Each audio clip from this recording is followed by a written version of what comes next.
नमस्कार दोस्तों, स्वागत है आपका हमारे YouTube चैनल पूजा सेवन स्टोरीज में। जय श्री कृष्ण दोस्तों, आज हम आपको इस वीडियो में बताएंगे उन संकेतों के बारे में जिससे आपको ये पता चलता है कि आपके अंदर दैवीय शक्तियां आ चुकी है। पहला संकेत, आपको रात्रि में सपने में भूत प्रेत पिशाच अलग अलग रूपों में दिखाई दे सकते हैं। ये कुछ भी हो सकते हैं, शेर सांप कुत्ता बिल्ली कोई भी आपको आकर डरा सकते हैं। तो यह जो होते हैं यह आपके इष्ट के गण होते हैं जो अलग अलग रूपों में आपको सपने के माध्यम से आकर डराते हैं। और आपको यह महसूस भी होगा कि मैं जो यह साधना करता हूँ, ध्यान में बैठ रहा हूँ, शायद इसी के कारण मेरे साथ यह सब हो रहा है।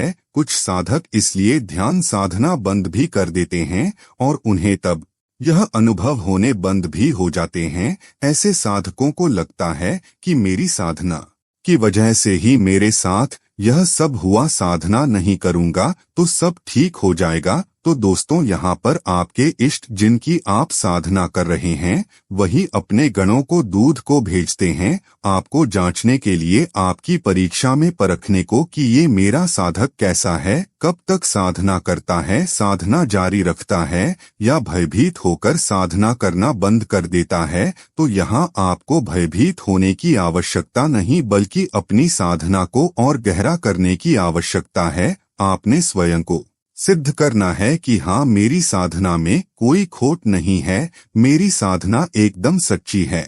दूसरा संकेत, साधक रात्रि में अगर साधना कर रहा है तो उस समय बाहर का अंदर का माहौल एकदम शांत होता है, कोई शोरगोल नहीं होता। तो उस समय साधक को सूक्ष्म ध्वनियां सुनाई देगी, जैसे किसी घड़ी की सुई की टिक टिक की आवाज, और अधिक गहराई में ध्यान लगाने पर उसे अपने भीतर की आवाजें भी सुनाई देने लगेगी। जितनी गहराई में आप ध्यान लगाते जाएंगे आपको एक गहरा मौन, एकदम शांति सुनाई देगी और उसके उपरांत आपको ब्रह्मा नाद की भी आवाज सुनाई देगी और आपका शरीर इतना शन हो जाएगा कि आपको यह भी पता नहीं रहेगा कि आपके हाथ पैर है। ध्यान की आप इतनी गहराइयों में उतर जाएंगे।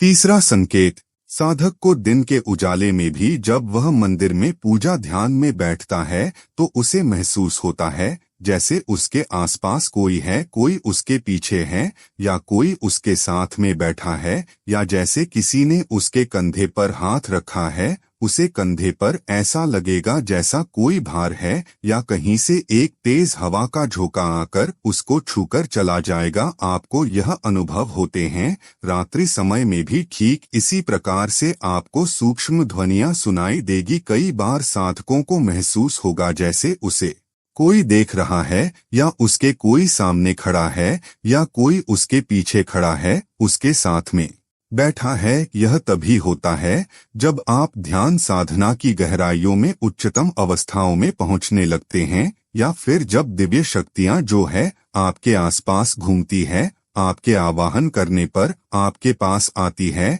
या फिर यदि आपने पूर्व जन्म में भी किसी देवी देवता की किसी शक्ति की बहुत ही कठोर साधना कभी कर रखी हो, मतलब कि भूतकाल में आपने अगर किसी जन्म में और वे शक्तियां आपसे उस समय प्रसन्न रही हो, आप पर कृपाल रही हो, तो आपकी साधना उस समय में फलित हुई हो, तब भी आपको ऐसे अनुभव हो सकते हैं। कई बार सपने में साधक को जब उस शक्ति के दर्शन होते हैं जिसकी वह साधना कर रहा होता है, तो शुरुआत में उसे एकदम से उसके रोम रोम खड़े हो जाते हैं उस शक्ति के दिव्य स्वरूप को देखकर, क्योंकि ऐसा अनुभव उसे पहली बार होता है जब उसे देवी देवता के उस शक्ति के दर्शन होते हैं। किसी मन के अंदर उनकी मूर्ति के रूप में या किसी भी रूप में हो सकते हैं, विराट रूप में भी दर्शन हो सकते हैं। ईट कोई भी हो, चाहे भगवान शिव हो, भगवान हनुमान जी या फिर माँ दुर्गा हो, माँ काली। तो जब आप घंटों तक साधना करते हैं, मंत्र जाप प्रतिदिन करते करेंगे, तो आपको अपने आराध्य के दिव्य स्वरूप के दर्शन किसी भी रूप में हो सकते हैं।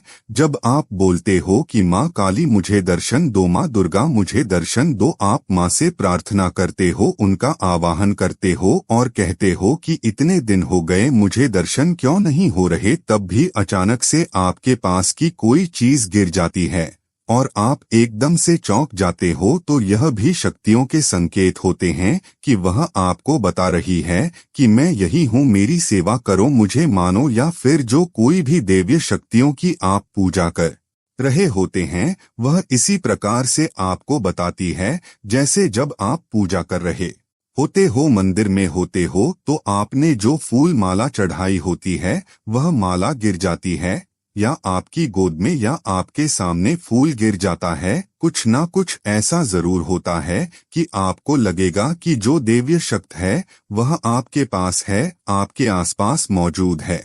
चौथा संकेत, अगर आप सोए हुए हैं तो आप झटके से उठ सकते हैं। आप झटके से ऐसे क्यों उठते हैं? क्योंकि आपको कुछ डरावने अनुभव होते हैं, जैसे कि आपको महसूस होता है कि कोई मुझे आवाज देकर बुला रहा है। तो जब नींद में आपको यह सुनाई देता है कि आपका नाम कोई ले रहा है, कोई नाम लेकर बुला रहा है, आपको जगा रहा है, तो आप झटके से नींद से उठ जाते हैं। आपके शरीर का तापमान भी बढ़ सकता है, घबराकर आप पसीने से तरबतर हो सकते हैं, लेकिन इस समय आपको वह भीत नहीं होना है। इस प्रकार के अनुभव होते रहेंगे। अगर आपके पास गुरु है तो आप उनसे यह अनुभव शेयर कर सकते हैं, अन्यथा ऐसे भी किसी से अपने अनुभव बिल्कुल भी शेयर ना करें। पांचवा संकेत यह होता है कि आपको आपके प्रिय मृत परिजन दिखाई देते हैं। यह कोई भी हो सकते हैं, आपके माता पिता या फिर आपकी भाई बहन आदि आपको अपने आसपास दिखाई दे सकते हैं, या फिर सपने में दिखाई दे सकते हैं, रात्रि में या कभी सुबह के समय ब्रह्मा मुहूर्त में। दोस्तों, हमारे शास्त्रों में पितरों को भी भगवान माना गया है, क्योंकि यह पितृ भगवान के समान ही है, जो आपका समय समय पर मार्गदर्शन करने आते हैं, आपसे बातें करते हैं, आपको कभी कभी कोई महत्वपूर्ण जानकारी देते हैं, कुछ भविष्य में होने वाली घटना से भी अवगत कराते हैं। आपने अगर कभी भागवत कथा सुनी हो तो आपने यह जरूर सुना होगा कि यदि कोई व्यक्ति भगवान का भक्त हो जाता है, गहरी ध्यान साधना करता है, तब वह अपनी पुरानी 7 पीढ़ियों के दुखों को तार देता है, उनको आगे ले जाता है। ध्यान साधना के साथ वह न केवल अपना मोक्ष प्राप्त करता है, बल्कि अपने प्रियजनों और अपने पितरों को भी मोक्ष के द्वार तक ले जाता है। इसीलिए ध्यान की इस अवस्था में आपको आपके प्रियजन और पितृ भी दिखाई दे सकते हैं, लेकिन इसमें कोई डरने की आवश्यकता नहीं है।